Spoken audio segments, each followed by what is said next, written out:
सिद्धेभ्यः ओम नमः सिद्धेभ्यः ओम नमः सिद्धेभ्यः। अहिंसा परमो धर्म की, आचार्य गुरुवर श्री कुंद कुंद भगवान की, आचार्य गुरुवर श्री ज्ञान सागर मुनि महाराज की।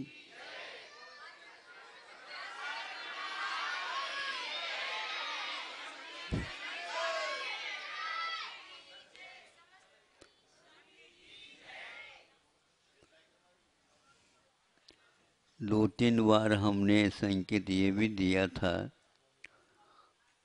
आजकल काफ़ी पंचकल्याण हो रहे हैं। आप लोग अपने मंदिर में श्री जी ले आओ और उनको जहाँ कहीं भी पंचकल्याण होते हैं, गजरत चलते हैं, वहाँ पर अवश्य ले आओ ताकि वो व्यवस्थित रूप से उनकी भी प्रतिष्ठा हो सके समाज की ओर देख करके। क्योंकि हमारा वहाँ से आना और जाना कई बार हो चुका था, तो इन लोगों को लगा तो ठीक है, लेकिन हमारा भी कुछ कर्तव्य होता है। पूर्वजों ने हमारे लिए श्री जी लाए हैं, उनकी आराधना में लगाए हम लोगों को। हमारा भी कर्तव्य है। हमारे लिए पूर्वजों ने खेतीबाड़ी इस प्रकार बनाए रखी है, तो उसके द्वारा हमारा जो कुछ भी आवश्यक कार्य है वो सब चलता है।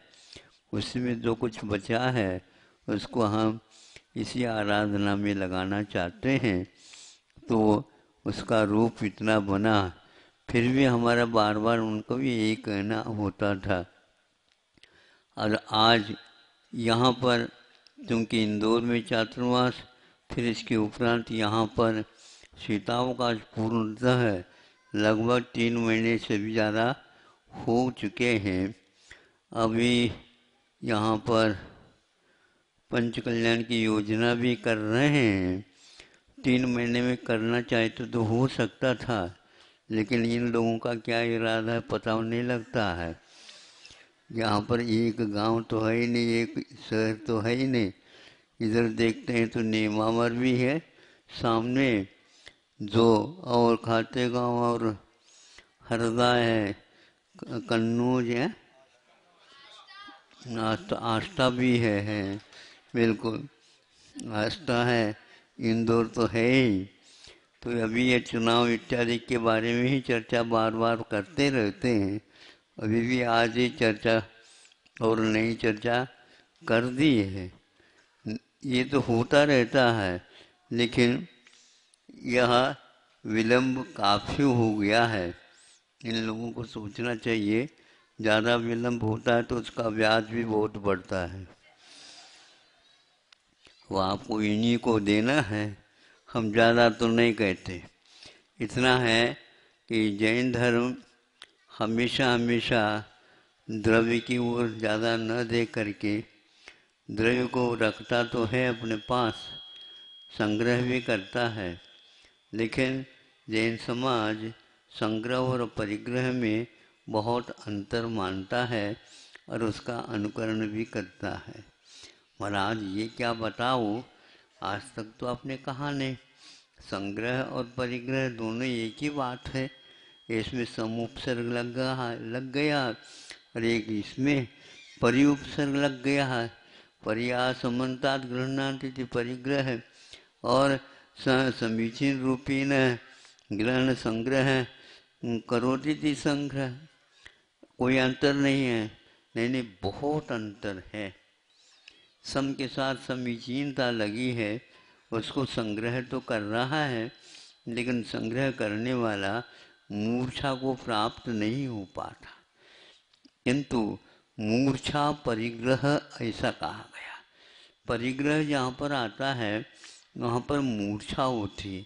मूर्छा क्या होती है बताओ आप, उसको क्या बताएं। जब व्यक्ति कीमोथेरेपी लगाते हैं तो उसमें मूर्छा में चले जाते हैं, और ऑपरेशन वगैरह करना होता शल्य चिकित्सा, तो उस समय भी यही बात होती है। तो मूर्छा का अर्थ वह जीवित रहते हुए भी मृतकवत हो जाता है। कभी कभी 1 घंटा, 2 घंटा, 3 घंटे, 4 घंटे, इस प्रकार 12 घंटे तक शल्य चिकित्सा चलती रहती है और उसमें वह मूर्छित कर दिया जाता है। कभी बार 2 बार 3 बार उसके लिए बेहोशी के इंजेक्शन, शल्य चिकित्सा और सूची प्रयोग किया जाता है और वहाँ पर खड़ा ही रहता वह डॉक्टर, बैठ भी नहीं सकता। प्रत्येक क्षण के परिचय के साथ ही उस मरीज की क्या हाल है, दशा क्या है, ये देखते रहते हैं। शल्य चिकित्सा करने वाले तो कर रहे हैं, वो तो अपने कार्य में लग्न हैं, किंतु यह जो डॉक्टर है जिसको मूर्छित करता है अथवा बेहोश कर देता है, बेहोश का अर्थ क्या? होश का खो जाना। श्वास ले रहा है, नाड़ी चल रही है, सब कुछ हो रहा है, लेकिन जिस जन स्थान पर दोष है, दोष के लिए काटा पीटा करके, चीरा फाड़ी करके वह सब कुछ कर रहे होते हैं। तो उसमें एक बार की बात है कि आप यदि अपने शल्य चिकित्सा को देखना भी चाहते हैं तो देख सकते हैं, किंतु बड़े बड़े में नहीं देख सकते, लेकिन और शल्य चिकित्सा देखना चाहें तो साहस के साथ वो लोग देखते हैं और उनको कुछ भी दर्द नहीं होता, लेकिन बाद में दर्द उठता है। जब वह शल्य चिकित्सा पूर्ण हो जाती है, 2-1 दिन में वह कमज़ोरी आदि आदि, क्योंकि उन दवाइयों का प्रभाव उसके ऊपर, तो मूर्छा में, जीवित अवस्था में भी मूर्छा में चला जाता है, पहचान वगैरह कुछ भी नहीं रहते। तो इसको बोलते हैं परिग्रह। इस परिग्रह के कारण ही इस संसार में क्या क्या हो रहा है, नित्य नए, ये हम नहीं कह सकते। इस कोरोना की बीमारी के बाद में भी लोग अपने व्यवसाय छोड़ नहीं पा रहे। महाराज, जब अवसर ही जब प्राप्त हो गया है तो फिर कमाना तो चाहिए। एक बार तो दुकान ही नहीं खुली तो आप खोल तो दो कम से कम, मतलब उसी के माध्यम से वो दुकान भी चालू कर दिया। उसमें कई प्रकरण हमारे सामने सुनने को मिल रहे हैं, लेकिन क्या व्यक्ति सोचता रहता है। तो इसके दया के बारे में और एक प्रकार से कर्तव्य के बारे में कुछ सुनते हैं, सोचते हैं, तो सारे गायब होते चले जा रहे हैं। सुनते हैं कि क्या करें इस समय, यह जो अभी भी पुनः लौट लौट करके आ रहा है, यह प्रयोग बहुत कठिन सा हो गया है। अभी अभी महाराष्ट्र में एक साथ 4-5 जगहों में बहुत भारी मात्रा में, संख्या में हो गया। वह परभणी है, अकोला है, अमरावती है और नागपुर है, आदि आदि जिलाओं में भयंकर जो है प्रकोप हो गया, फैल गया। और यहाँ तक कह दिया एक विद्यालय में 200 या 250-300 विद्यार्थी थे, उसमें लगभग 200 कोरोना से प्रभावित है। ये हो रहा है। जहाँ कहीं भी संघों के विहार हो रहे थे, वहीं के वहीं उनको रोकना पड़ रहा। पहले गत साल भी ऐसा हुआ था, इस साल में भी ऐसा ही। बॉम्बे जैसे महानगरियों में तो कोई पूछा ही नहीं जा सकता। बहुत ही एक ही बड़े भवन में हजारों परिवार रहते हैं और वहाँ का हाल सुनते हैं तो लगता है कि यह बहुत कठिन विषय हो गया है। इसलिए आप लोगों उस समय में भी आप लोगों को धर्म का पालन करना है। कई लोग पश्चाताप कर रहे हैं, महाराज धर्म कोई भी हमारा नहीं चला।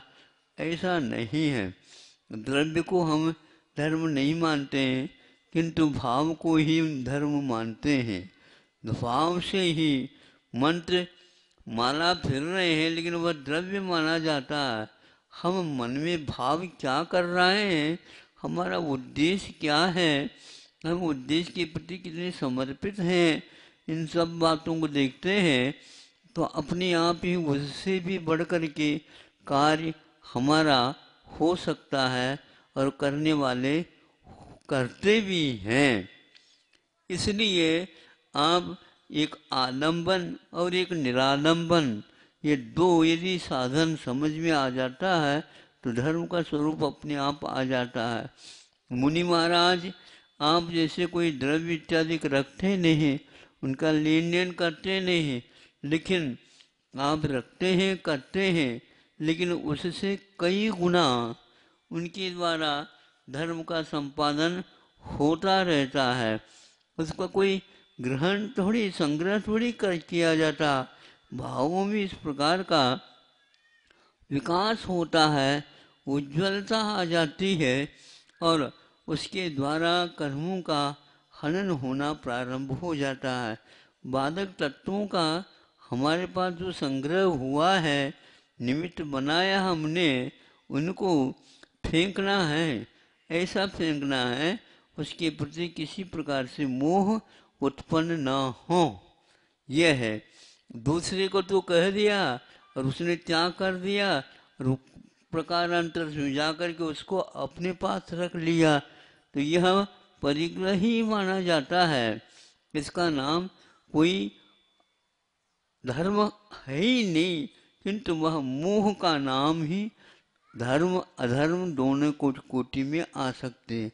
निर्मोह होना ये एक प्रकार से भावों में ही हुआ करता है। भावों में निर्मोहता आना, मोह महामद पियो अनादि, मोह रूपी शराब को नशा चढ़ जाए तो फिर इसके उपरांत वहाँ पर वह गलियों में घूमता भी रहता है, लेकिन वह अपने नाम को भी कोई पुकारता है तो उसके लिए कोई प्रतिकार नहीं करता। उसकी जेब में से कोई कुछ उठा दे और बेज जेब में कुछ भर दे तो भी उसको वह को ज्ञान नहीं होता। ऐसी स्थिति में उसको हम क्या कह सकते बताओ? क्या है ये रूप? अपने ही बुद्धिपूर्वक उसने बुद्धि जो ठिकाने में थी उसको शराब के कारण बिगाड़ दिया और वह महीनों तक उस प्रकार उस प्रभाव से पीड़ित हो सकता है। ऐसी दशा में भी इस समय सुनते तो हैं कि देशी दोनों प्रकार के महाराज, देशी भी है और विदेशी भी है, शराब के दुकान खुल रहे हैं। हमने कहा अभी तक तो दुकान बंद थे, तो जो सामान्य रूप से जो कोई दुकान है वो सब बंद थे। अब ये अभी विशेष खुल नहीं पा रही हैं, लेकिन वो शराब की जो दुकान है वो अच्छे ढंग से धड़ल्ले से खुल रहे बताते हैं। कहीं सही है बात? हाँ बिल्कुल। दूध का मिलना बहुत कठिन है, लेकिन शराब बिल्कुल सस्ता। शराब बिल्कुल जहाँ चाहो वहाँ पर, बस जहाँ मोड़ आ जाते हैं वहाँ पर समझ लेना विशेष रूप से चौपाट पर वह विशेष आपका प्रबंध मिलेगा। अब आप सोच रहे होंगे हमने तो इसका समर्थन नहीं किया, लेकिन समर्थन करने वालों की संख्या कम नहीं है। नहीं समझे? इसी बात को लेकर के सरकार को भी बाध्य होकर के खोलना पड़ रहा है। अब आप ही लोग समझ लो सरकार बाध्य होकर के क्यों कर रही है। क्योंकि वह तो अपने एजेंडे में आपसे पहले कह चुकी है कि हम जनता की मांग को बोलो हाँ पूरा करेंगे, आगे के चुनाव भी हम ही जीतेंगे। ये है आज। तो ऐसी स्थिति में क्या आप लोगों के साथ हम नारे लगाएं क्या? हम तो नहीं लगा सकते। हमने भी अपने एजेंडा को स्वीकार किया है। सुना आपने हमारे एजेंडा क्या है? कोई भी हो, हम तो इसका समर्थन नहीं करेंगे, नहीं करेंगे, नहीं करेंगे। आप तालियां बजाओ या नहीं बजाओ, नहीं समझे? हमारे सामने बैठे इसलिए बजा रहे होंगे, बाजार में जाकर के क्या क्या करते हैं क्या पता।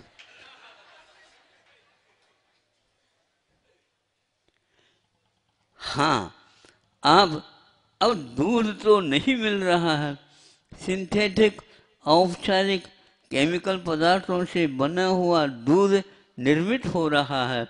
और आज का गोद का लड़का है, उसके लिए माँ का दूध नहीं मिलता है, गैया का भी मिलना बहुत मुश्किल हो गया। ऐसी स्थिति में उसको दूध तो पिलाना है, और वह एक प्रकार से अकौवा के दूध और सिंथेटिक दूध में विशेष अंतर नहीं है। हाँ, वह औपचारिक भी नहीं है, उससे बढ़िया तो यह है और कोई धान इत्यादि के दूध निकाल करके उसके द्वारा भी किया जा सकता है, किंतु यह दूध धड़ल्ले से बिक रहा है, कैंसर हो सकता है और लिवर के ऊपर इसका प्रभाव पड़ सकता है, हृदय के ऊपर भी उसका प्रभाव पड़ सकता है। कोमल अंग उपांग बच्चों के हुआ करते हैं, वह विशेष रूप से अन्नपान इत्यादि को सेवन नहीं कर सकता है। ऐसी स्थिति में वह यदि महीनों तक इसका यदि सेवन कराया जाता उनको, तो क्या दशा होगी आप देखो। लेकिन यह सुन करके इसका कोई प्रतिकार नहीं हो पा रहा है। क्यों नहीं हो पा रहा है? तो वही एकमात्र चुनाव बीच में आ जाती है। अब इसमें कौन बहुमत है, कौन सहमत है और कौन अल्पमत है, हम कुछ भी नहीं कर सकते। लेकिन फिर भी आप लोगों को इस विषय में अवश्य ही अध्ययन कर लेना चाहिए और अपने धन को जो कि पसीना बहा करके आप उत्पन्न करते हैं, उसका यथा अवसर समय पर परोपकारमय दूसरे के उपयोगी कार्य करके उसका उपयोग कर लेना चाहिए। यही एकमात्र जैन धर्म का उद्देश्य रहा है। जैन धर्म किसी कौम के कारण, किसी जाति विशेष के कारण, किसी कुल के कारण, किसी और देश के कारण यह जैन धर्म नहीं है। यह द्रव्य क्षेत्र काल भाव में एकमात्र अहिंसा को ही प्रधानता दे करके, अहिंसा को ही एकमात्र धर्म स्वीकार करके हम अपने जीवन में जब कभी भी किसी कार्य में हमें नियुक्त किया जाएगा, हम अहिंसा को प्रधानता दे करके जनता की भलाई के लिए शुद्ध भोजन, शुद्ध पान आदि आदि पदार्थों को उत्पादित करेंगे और उनका वितरण करेंगे। ध्यान रखो, सबसे ज़्यादा उत्पन्न तो करते ही हैं, लेकिन उसका वितरण भी समय पर होना आवश्यक है।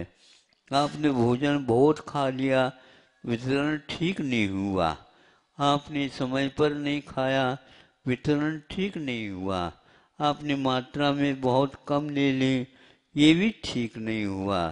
आपने दिन में नहीं किया, रात में किया, ये भी ठीक नहीं किया। तो ये सारा जैन धर्म कहता है कि कब करना चाहिए, कहाँ करना चाहिए, कितना करना चाहिए, क्यों करना चाहिए, आदि आदि उद्देश्य को लेकर के व्यवस्थित रूप से जो हम लोगों को उपदेश दे देता है, उसी का नाम तो जैन धर्म है। इसके लिए किसी प्रकार से पिताजी को भले करुणा आ सकती है, किंतु माँ को इस विषय में कभी भी करुणा नहीं आ सकती, क्योंकि अल्प समय में, अल्प उम्र में उसको यदि घी भी वो खिलाते हैं तो भी सिद्धांत से विपरीत चली जाती है, क्योंकि उसके पास अभी आंतों में और पाचन शक्ति इतनी बनी नहीं है, इसलिए वह खा नहीं सकता। उसको दूध से और कोई चीज़ नहीं खिलाई जाएगी, व्यंजन बना करके नहीं, किंतु केवल शुद्ध दूध का ही सेवन, उसमें भी थोड़ी कभी कभी पानी डाल करके उसको उसके योग्य बना करके वह देती है। इसीलिए वह समय पर बड़े बड़े कार्य करने के लिए भी तैयार हो जाता है। शाकाहार के बल से यहाँ पर बहुत अच्छे अच्छे अद्भुत कार्य हो रहे हैं। मांसाहार के कारण देखो, ध्यान रखो, चीन में, अमेरिका में, इंग्लैंड में, इटली में आदि आदि जितने भी मांसाहारी देश हैं उनमें मरण की संख्या कितनी है और भारत में मरण करने वालों की संख्या कितनी कम है, इसको देखने से आपको ज्ञात हुआ। ऐसे क्या प्रतिकार किया है, यहाँ पर ऐसा काढ़ा वगैरह लिया है जिसके माध्यम से कोरोना को उड़ाने की या भगाने की क्षमता उस व्यक्ति के पास आ जाती है। वो दवाई है क्या नहीं है ये बाहर का निर्णय, किंतु इतना अवश्य ये ऐसा हुआ। आज सभी देशों ने इस बात को स्वीकार कर लिया है। और वो कल ही हमने सुना था कि सुनते हैं, और जितने भी देश हैं उनमें जो इस दौरान एक साल में आर्थिक समस्या आई है उससे अभी भी देश उभर नहीं पाए, किंतु उन सब में भारत देश एक ऐसा देश है जो उस समस्या से उभर करके आगे आ गया है, सबसे पहले आया है, प्रथम श्रेणी में आया है। और एक प्रकार से इसके पास कोई सुख सुविधा है ही नहीं, गंवार है ये, जो बिल्कुल किसानियत से चलता है लेकिन विज्ञान को पीछे कर देता है। इसका यहाँ पर विज्ञान नहीं है, वीतराग विज्ञान है, जान लो। अब इसको कैसे आप मिटाओ ये मुझे बताओ। अमेरिका को भी कहना पड़ा, नहीं भारत इस विषय में आर्थिक जो कुछ भी संकट था उस संकट से उभर करके ऊपर आ गया और अपने पास जो कुछ भी दवाइयों का निर्माण किया उसका इसने वितरण भी बिना अभिमान और बिना शुल्क के भी चालू कर दिया था। एक साथ बिना व्यापार किए ही करता है ऐसा कोई नियम नहीं है, खर्चा के लिए वो निकाल भी सकता है लेकिन ये नहीं के बराबर है। उसका उद्देश्य यही है कि एक प्रकार आयुर्वेद को जो इस युग में एलोपैथी इत्यादि के माध्यम से उन चिकित्साओं के कारण आयुर्वेद को नीचे रहना पड़ा है, उसके शोध आदि नहीं हो पाए हैं और उसके सही सही परिणाम निकलते हैं उसके बारे में भी कोई विशेष प्रोत्साहित नहीं किया। किंतु ये सुनते हैं कि आयुर्वेद के पास भी क्षमता विद्यमान है, वे प्रामाणिक ढंग से यदि वैद्यों का निर्माण कर देती है तो अवश्य ही उनके उन सभी चिकित्साओं को स्वीकार करके बड़े बड़े जो रोग हैं उनसे बचने के लिए इसका प्रयोग किया जा सकता है। ऐसे प्रामाणिक एक प्रकार से देशना सब लोगों के सामने दे दी है। जो विशेष संस्थाएं हैं जो चिकित्सा के क्षेत्र में काम करती हैं उन लोगों ने भी इसको स्वीकारता दी है, ऐसा सुनने में आता है। अब ये समझ में आता है कि आयुर्वेद जिनवानी का ही एक अंश और अंग है, हम और कुछ नहीं चाहते। यह आज नहीं लिखा हुआ है, 2 वर्ष पूर्व में लिखा हुआ नहीं, 1000 वर्ष पूर्व में नहीं, हजारों वर्ष पूर्व में लिखा हुआ है। ऐसा है प्राणावाय, हाँ प्राणावाय नाम का एक पूर्व है गुरु का एक भाग है जिसमें यह चिकित्सा की पद्धति लिखी हुई है। पंचकर्म आदि आदि के माध्यम से इसका प्रचलन चलता है। दक्षिण में विशेष रूप से इसका उपयोग होता है। धीरे धीरे दक्षिण की हवा इस ओर भी आकर के मध्य प्रदेश में भी थम गई है और जबलपुर में इसका एक प्रकार से उद्घाटन हुआ है। वहाँ के समाज ने इसको लेकर के जैसे आप लोग एलोपैथिक चिकित्सा लेते हैं उससे भी बढ़ कर के वैद्यों को लगा करके यंत्रों के बिना मंत्र पद्धति से यह उपचार आगे बढ़ता है। मंत्र का मतलब ये है भगवान के समय पर भगवान को भी मानना और विशेष रूप से दवाइयों के भी निर्माण करना, किंतु शुद्ध साधन सामग्री से बने हुए उनको यदि करते हैं तो अवश्य कम समय में उसका परिणाम बहुत सुंदर आ सकता है, आ रहा है। उसमें विशेष रूप से केवल चिकित्सा ही नहीं रखी है, किंतु चिकित्सा के साथ चिकित्सा ग्रंथों का आलोड़न और एक प्रकार से अध्ययन अध्यापन और एक प्रकार से अनुसंधान का कार्य भी वहाँ जैसे अन्य पेशियों में हो रहा है उसी प्रकार यहाँ पर करने का समाज ने संकल्प लिया है। ये एक बहुत अच्छा है, क्योंकि अपना समाज का अर्थ इधर उधर की दवाइयों में जो लग रहा है वह इसमें नहीं के बराबर बहुत अल्प खर्चे में शुद्ध यह बनाने का एक अनुष्ठान इन्होंने अपने हाथ में लिया है। ये बहुत ही अच्छा है और कई स्थानों से जब कभी भी पंचकल्याणक विधान और आदि आदि होते हैं उनमें जो बचत राशि आती है उस राशि को समाज बहुत ही हर्ष के साथ उसको वहाँ पर पहुँचा देती है और अपने आप को अहोभाग्य मान लेती है। आज ही यहाँ पर अपने सुर्की हमने राजस्थान में सर्वप्रथम गुरु जी के चरणों में पहले प्राप्त किया। वहाँ पर सर्दी के समय पर बड़े बड़े सेठ साहूकार भी बगल बंडी पहनते थे। बगल में बंडी क्या होती मालूम है आप लोगों को? हाँ, आजू बाजू में ना सुर्की रहती है, उनको कम वेशी करके नहीं समझे, हवा नहीं चाहिए तो एकदम पैक कर दो, हवा चाहिए तो खोल दो।